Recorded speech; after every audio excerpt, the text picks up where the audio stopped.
જય માતાજી. આજે આપણે બનાવશું પૌવા બટેકા. આ પૌવા છે, આ ધાણા છે, આ છે દાડમના બી, આ તેલ, આ એક બટેકું લીધું છે, આ એક ડુંગળી છે. આ ડુંગળી તમારે ના નાખવી તો ચાલે, પણ નાખે તો સ્વાદ સારો નહીં. આ એક ટમેટું છે, આ એક લીંબુ છે, આ મરચાં છે, આ સ્વાદ પ્રમાણે મીઠું લેશે, આ એક ચમચી હળદર છે, અને આ રાઈ છે, અને આ સિંગદાણા છે. હવે આપણે ગેસ ચાલુ કરીશું. એમાં કઢાઈ મૂકશું.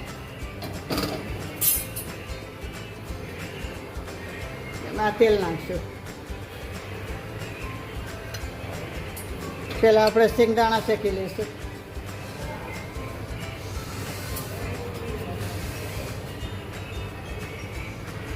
હવે આપણે આ સિંગદાણા કરી લઈશું.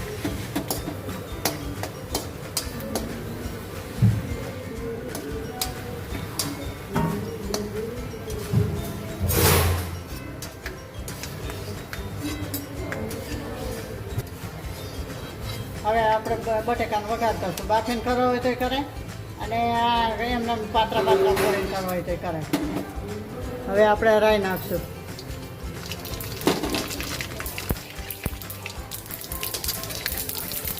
આપણે મરચાં નાખશું, ડુંગળી નાખશું,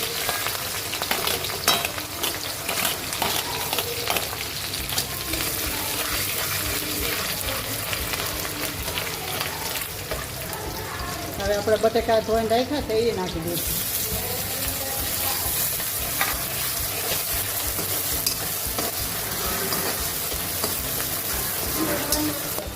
હવે આપણે મસાલા કરશું. એમાં હળદર નાખશું,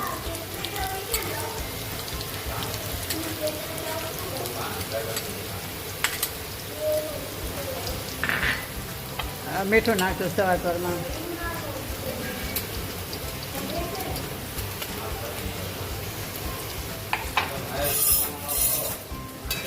હવે આને આપણે થોડી વાર પાકવા દઈશું. હવે આપણે શેંગદાણા નાખશું.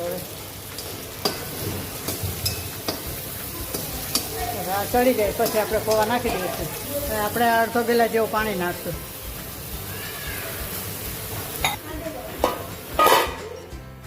પૌવા ધોયા છે એ નાખી દઈશું.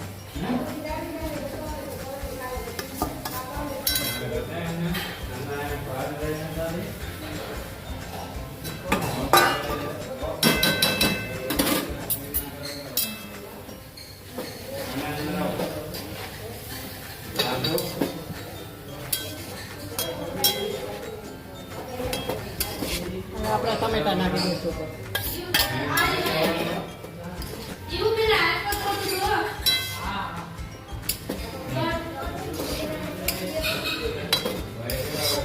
આ લીંબુનો રસ નાખી દઈશું.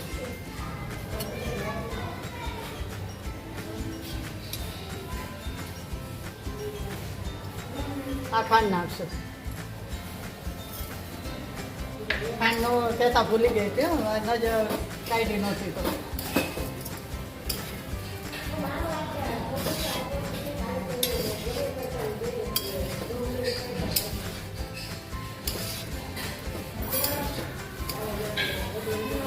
હવે આપણા પૌવા બટેકા તૈયાર છે. હવે આપણે સર્વ કરીશું.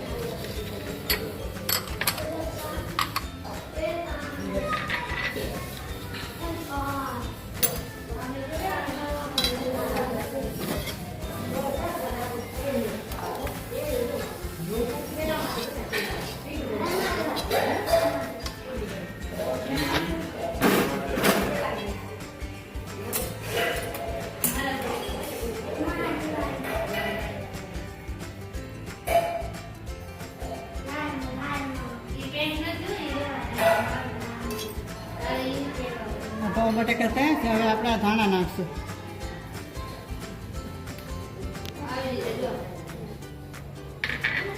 આ દાડમના બી નાખશું.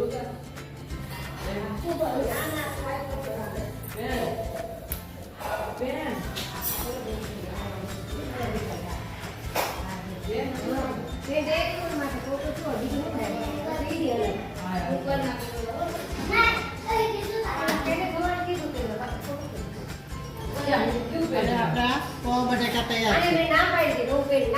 લાઈક કરજો, શેર કરજો અને કેવા લાગ્યા તે કમેન્ટ કરીને કહેજો અને 2 લાઇકન દબાવવાનું ના ભૂલતા અને સબસ્ક્રાઈબ કરીને કહેજો કે તમને પૌવા બટેકા કેવા લાગ્યા. જય માતાજી.